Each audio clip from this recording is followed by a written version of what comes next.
So I had a comment that was, it was like a challenge. It was saying that men is bad, but women is worse. Now, I don't think the comment was talking about the demographics. I think he was talking about the movies. And there was this movie called Women, and it was made in 2021. So this was not long ago. It's directed by Anton Sigurdsson, writer Anton Sigurdsson. So this is this guy's vision, right? It's starring Anna Marie Dobbins. Of course, you remember her from... It's also got Anna Maish, and you remember her from...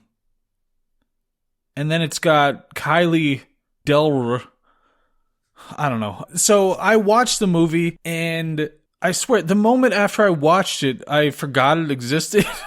And so I just went on with my life and I didn't remember that I'd watched it for a while. But now I am back on the horse. I remember that I watched the movie. It's called Women, like I said. It's got a woman like tied up on the cover, and the tagline is "There are monsters everywhere." So, if you've seen any movies that are those really religious movies, you know, the ones that are just, the whole point of the movie is just to cheerlead God, and there's nothing else to it except, oh, well, you know, this kid found a joint, and so what do you do to glorify God? You know, it looks like one of those kind of movies. It is very low budget, and looks low budget, and it has some of the worst acting that I've ever seen in my life. Description is: a small town detective investigates into a sociology professor when a mutilated body is found and women have gone missing from his class. So this shouldn't have taken very long, you would think, if it's just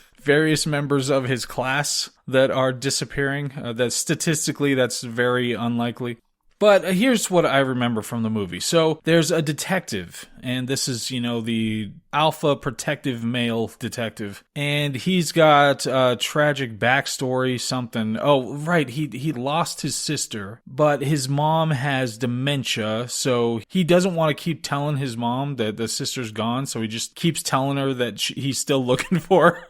You know, it's like that Louis C.K. joke. You eventually have to tell the kids that you have to put the dog down. You can't just keep going, oh, where'd he go? So you eventually have to tell, but this guy, because her memory sucks, he just isn't telling her that the sister is gone, you know, and just keeps saying, yeah, I'm looking for her. So anyway, he's investigating these murders. There's another local police officer that he's working with, and she's a horrendous actress. This guy is one of those boring human beings. There are some classroom scenes wherein the sociology professor is giving lectures to some people in the classroom. And oh, right, there was so he's giving this lecture, and he puts up a picture of an old-timey picture of this girl. And he asked somebody, one of the students, would you bang that girl or something like that? And the kid's like, nah, she looks old and old-timey, and it's a black and white picture or something. So he says, I'm not gonna bang her. Then the guy says, oh, well, would you sleep with Miss America? And the kid's like, yeah, sight unseen, I would bang the hell out of Miss America. And the guy was like, oh, yeah?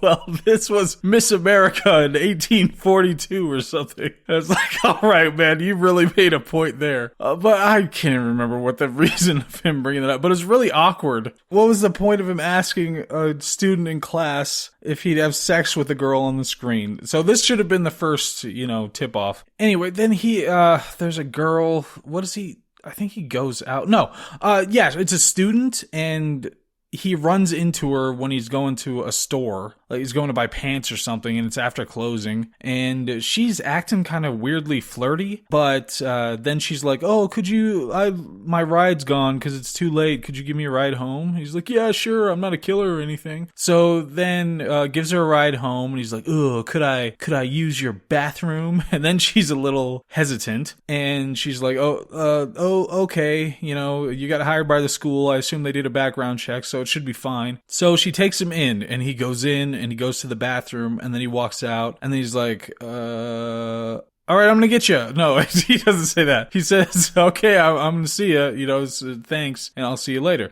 And then he leaves. And then she's like, oh, okay, well, that didn't turn out the way that I thought it was going to turn out. And so she locks the door and then is about to go to bed. And then there's a knock. And he's like, oh, man, I forgot my watch or something in your bathroom. And then she opens the door. Then he's like, I'm going to get you. They're just so stupidly, so pointless. There's no tension. It was just so stupid. But so anyway, she gets taken and she wakes up in a chair tied to it, and he's doing something. I don't know. He's like throwing Vegemite at her or something. I can't remember, but she's unhappy with the situation. And eventually he lets her out, and there's another girl there that you thought was his wife, but is not his wife. But he told everybody was his wife, even though there was no record of him being married. The detective eventually finds out, and so there's this stuff.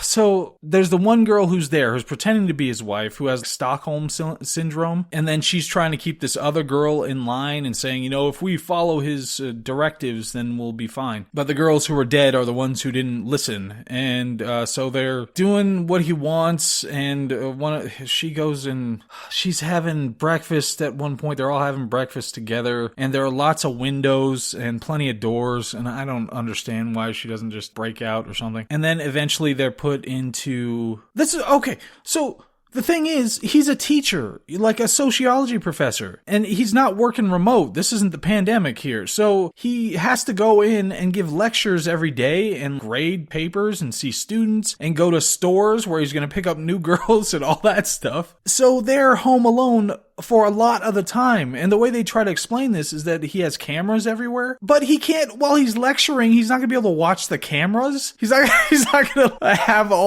every angle of the house up while he's lecturing. So it's a little goofy. I mean, I guess we can assume that he ties both of them up in the meantime, and they can't get out, so they're tied up all day, and then he gets back, and then he lets them out to have his little frolicking or whatever. But I don't know, it's really goofy, because at one point, one of the girls, they're just in bed. They slept all night there in the bed and then wake up. And one of the girls is bashing on the window and yelling. And the other girl's like, no, stop it. He has cameras everywhere. But so if he was there, he would have heard all the yelling and come to investigate. If he wasn't there, then he would have been watching on a camera to verify. But even if he was watching on a camera to verify, why wouldn't she just break the hell out and, risk the 15-minute commute to be able to get out of the place? I don't know. It was goofy. Anyway, the guy's just horrible and does a bunch of surprise sex on the random female students, and the other investigator guy who is, C-tier leading male looking kind of guy. I can't even think of an equivalent. He's a discount somebody, but I can't even think of who it would be. No, we're not getting Charlie Hunnam because we've got this guy at home.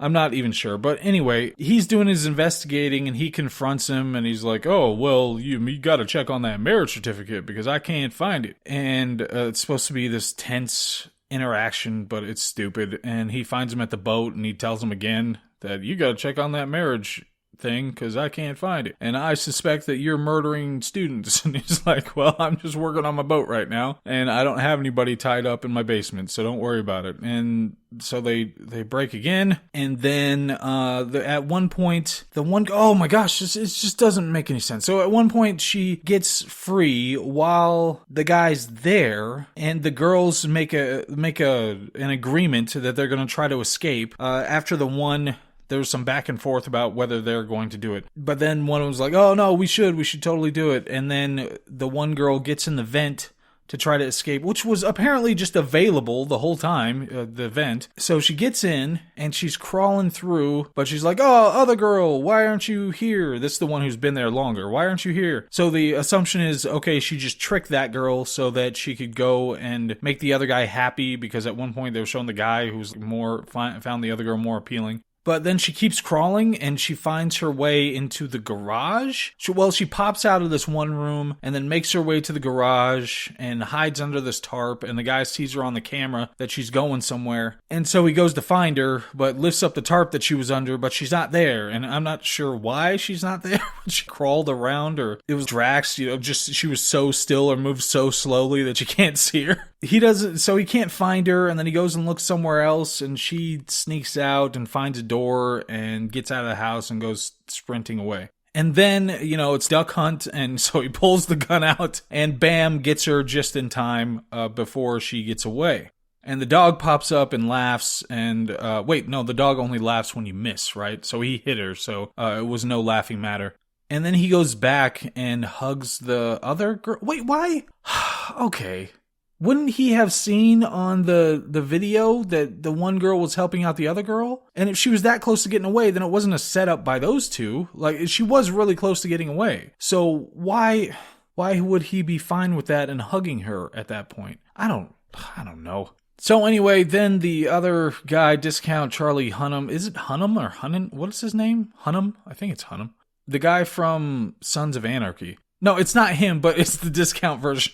It's the one at home. You know, the saltines with no salt. It's that guy at home. So he shows up and he's like, "Oh, did you check on that marriage license again? Because I don't think you're really married." And I think you're like, "Oh, my girlfriend goes to a different school." And the guy's like, "No, that's my real wife. Don't worry about it." And then I think, that's right. No, wait. When was it? So anyway, they get into a fight and there's a gun involved and they're fighting and there's back and forth. And the other girl comes out, the one with Stockholm syndrome, and she gets the gun at one point, and I think both of the guys end up shot, right? Did both end up dead?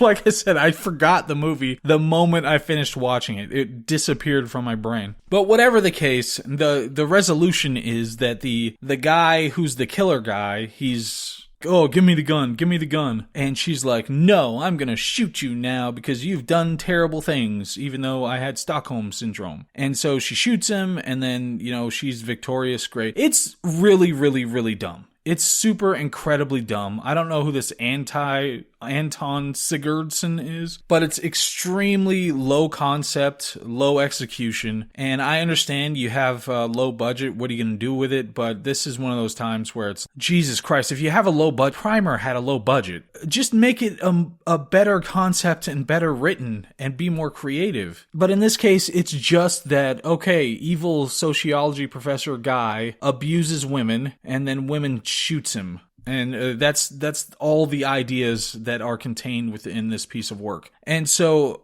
after all this time, after having seen Men and soon going to be watching Civil War, and I've seen Alex Garland's, all of his movies. Once I've seen Civil War, I will have seen all of his movies, and we will do a big episode on Civil War once I watch it a couple of times. But I can say with certainty that Women is worse than Men. That is the case. I would rather watch Men than I would watch Women, even though Men is really superficial and stupid. At least it looks nice and it's well acted. So, alright, you challenged me and you got me. Women is worse. It was a terrible, terrible movie, but this is like bottom of the barrel. This is like whatever's lower than Walmart, the dollar store version. This is really it's a really, really bad movie. And it's over, and now I'm never going to have to think about or talk about it again because I've recorded this. It just popped into my head because something reminded me of it. And I was like, oh my god, I totally forgot I watched that. And I was going to do an episode on it. But it's done. That's it. Women. It's over. Anyway, so yeah, that's that movie. And hope all is well. I'll see you on the next one. That's me. Bye.